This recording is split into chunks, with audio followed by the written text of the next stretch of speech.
Hello folks and welcome to Friday, February 12th, 2021. This is Cord Cutting Weekly, where we wrap up the past week in cord cutting and streaming news, and this week we're going to talk about new additions to free streaming channels like Tubi and the Roku channel, HBO Max prepping for international launches, Starlink starting to accept pre-orders, and more. But first, of course, just a quick reminder that if you haven't done so already, please do consider clicking the like and subscribe buttons down below. You'd be helping us out tremendously, and you'd be also joining a great group at the same time, so it's kind of a win-win for everyone involved. And now with all that being said, let's dive straight into the news, starting with Sling TV. This week, Sling announced an update that will bring more local viewing options to those using AirTV mini devices. Specifically, the streaming service is adding content from Locast to Sling TV's channel guide.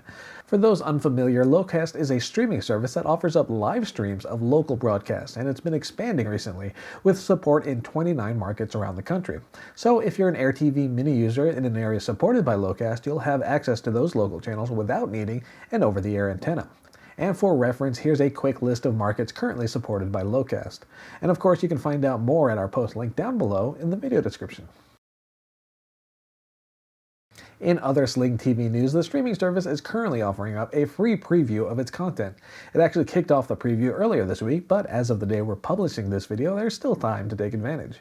The company is calling it the Sling Fling event, and it opens up free access to the service from 5 p.m. Eastern to midnight until February 14th. And that preview also includes access to Showtime content in case you're interested.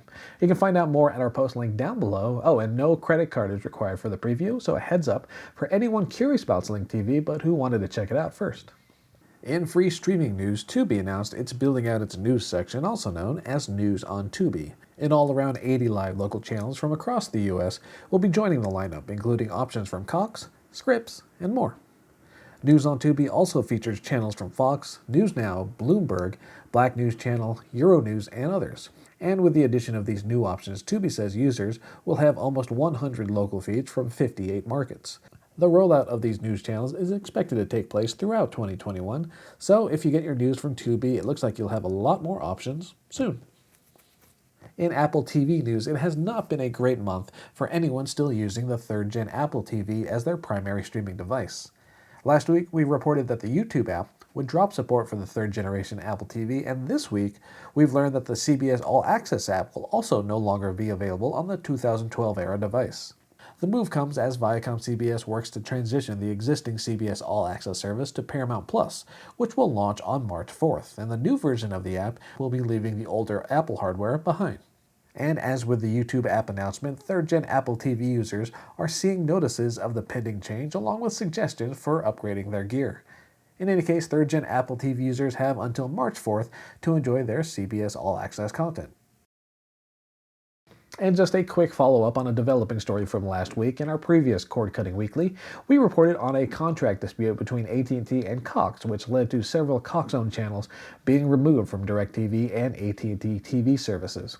At the time, we noted that some of those channels were CBS affiliates, which could have caused problems for football fans hoping to catch the Super Bowl in those areas. Well, it shouldn't be too surprising that the two sites eventually did come to an agreement just in time for the big game. So if you haven't checked back since then, just a heads up that those Cox-owned channels should now be back online. Meanwhile, Roku announced this week that its free streaming service, the Roku channel, is adding some 13 new channels to its live TV lineup, bringing the total of free linear options to over 165. Among the new additions is a Baby Shark channel dedicated to, yes, all things Baby Shark, Bloomberg Quick Take, and a channel focused on movies and other content from Hallmark. You'll also get new music options, including channels dedicated to 80s and 90s era music, country, hip-hop, and others. And the Roku channel is expected to add still more content later this year, thanks to its deal to acquire content left behind after Quibi's shut down.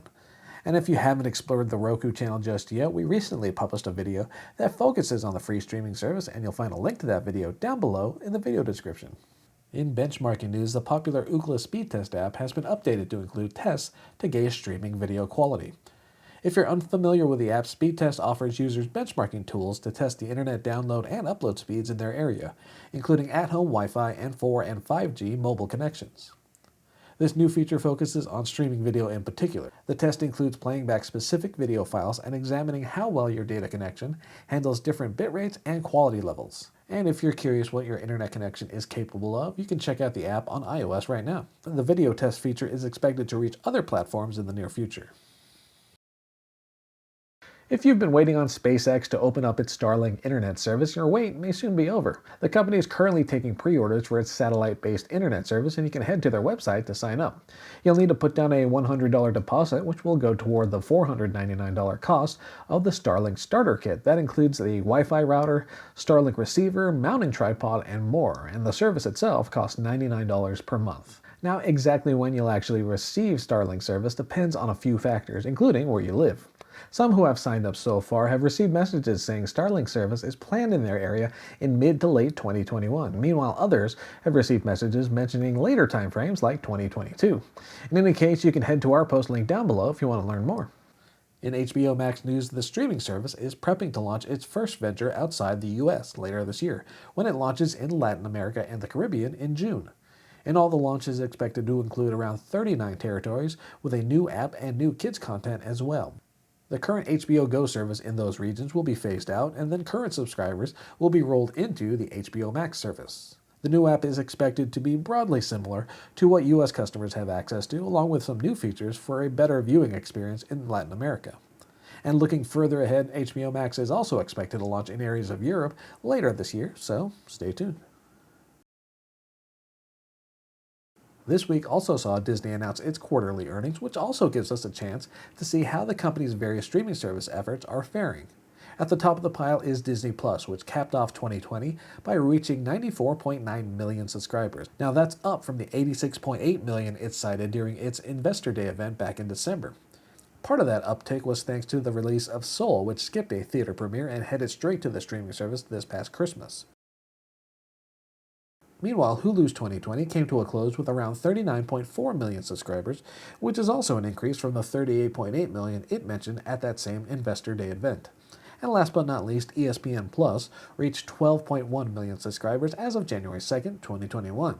And like the other services, that also represents an increase compared to the stats from Investor Day, where Disney reported around 11.5 million subscribers. And that about wraps up another week of news here at Cord Cutting Weekly. And as always, thank you all for tuning in. And if this happens to be the first time you've joined us, please do consider clicking those like and subscribe buttons down below. Like we said earlier, you would be really helping us out, and you'd also be joining an awesome community. And of course, we have other content on this channel that we publish as well. Every Wednesday, Jess hosts a live Q&A session, and then on Thursdays, we dive deep into specific topics, like this week's look at the top free streaming services as voted upon by you. And then make sure to tune in every Friday when we wrap up the week in cord cutting and streaming news right here on Cord Cutting Weekly. For now, though, thank you all for tuning in. My name is Philip Palermo. I hope you all have a safe and wonderful weekend. Take care.